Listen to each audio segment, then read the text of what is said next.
still pledging allegiance to King George. They were called Loyalist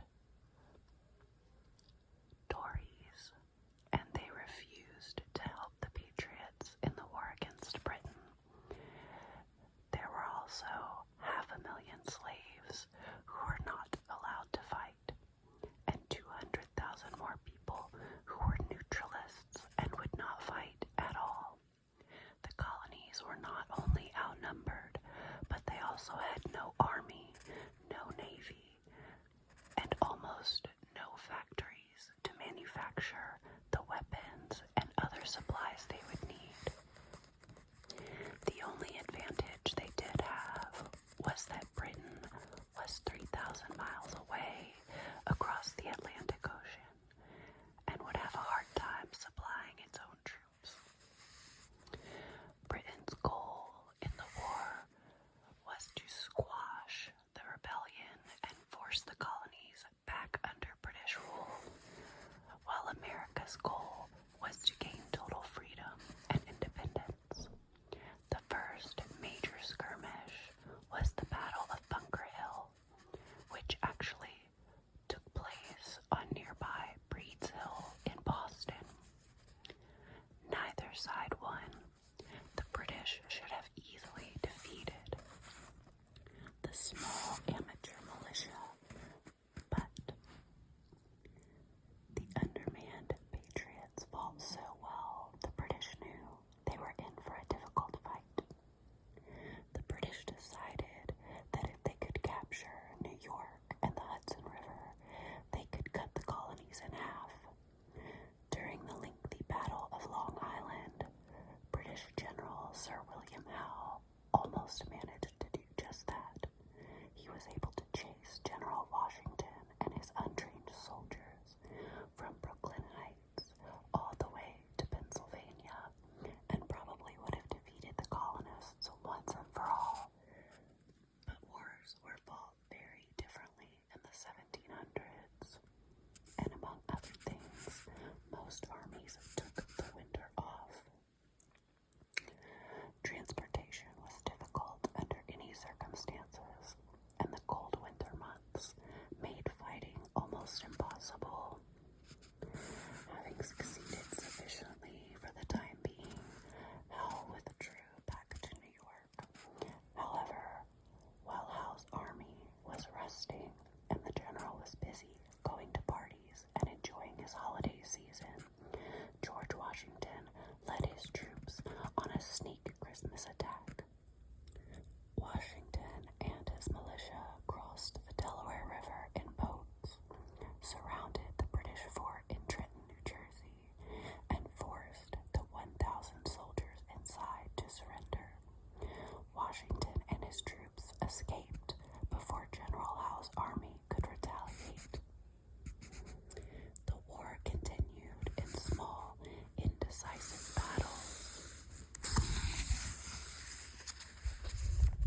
room in an 18th century white people home where the family cooked, ate, and worked.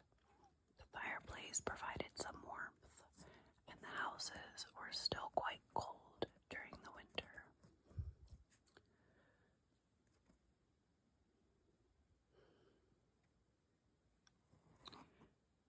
What is on that lady's head for real?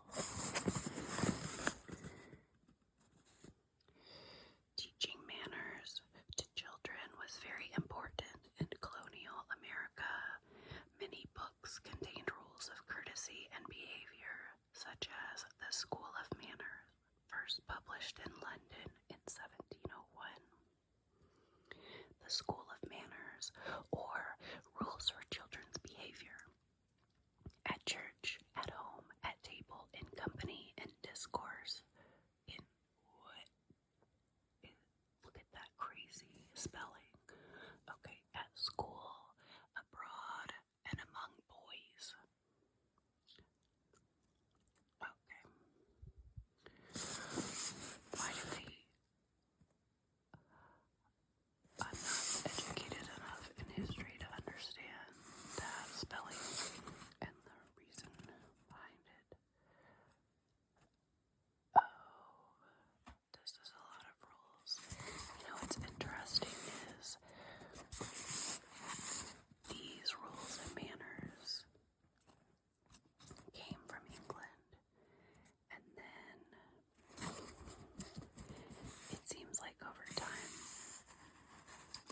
lots of time, we became kind of free of these things. Lean not thy elbow on the table, or on the back of thy chair. Like why?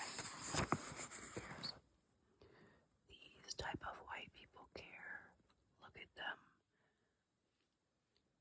These people care.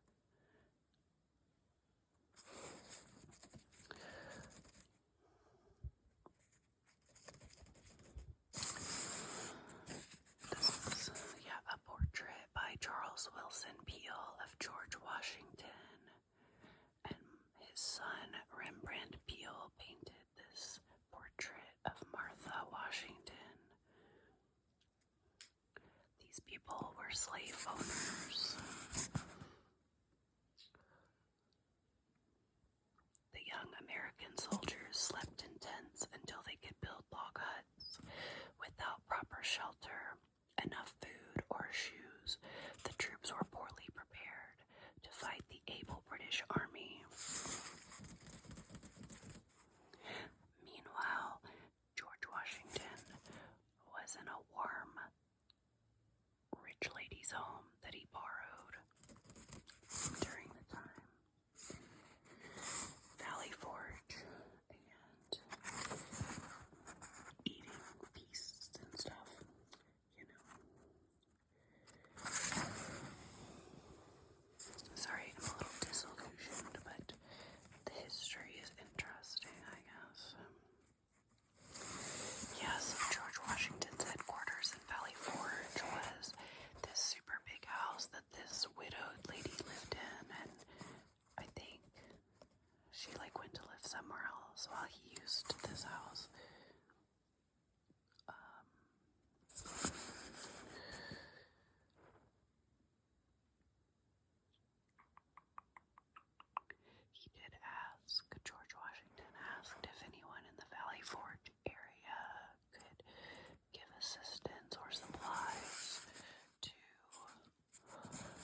many of my ancestors fought in the Revolutionary War, including one who was camped at Valley Forge during the winter of 1777 to 1778.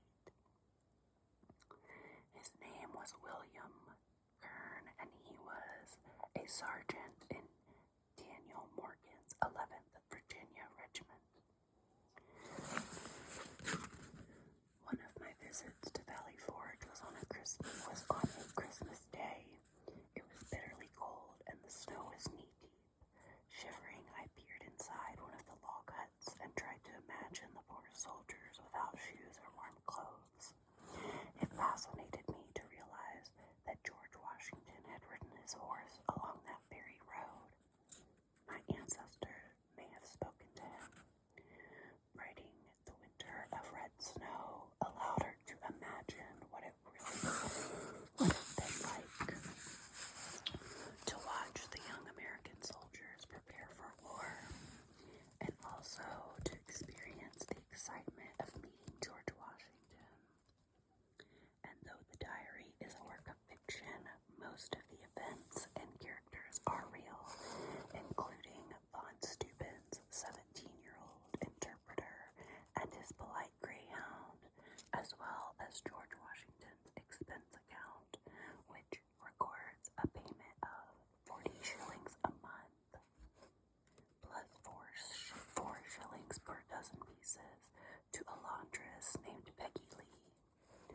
Miss Gregory discovered that after the war, William Kern's brother, Adam, married a young woman named Christiana, coincidentally my namesake.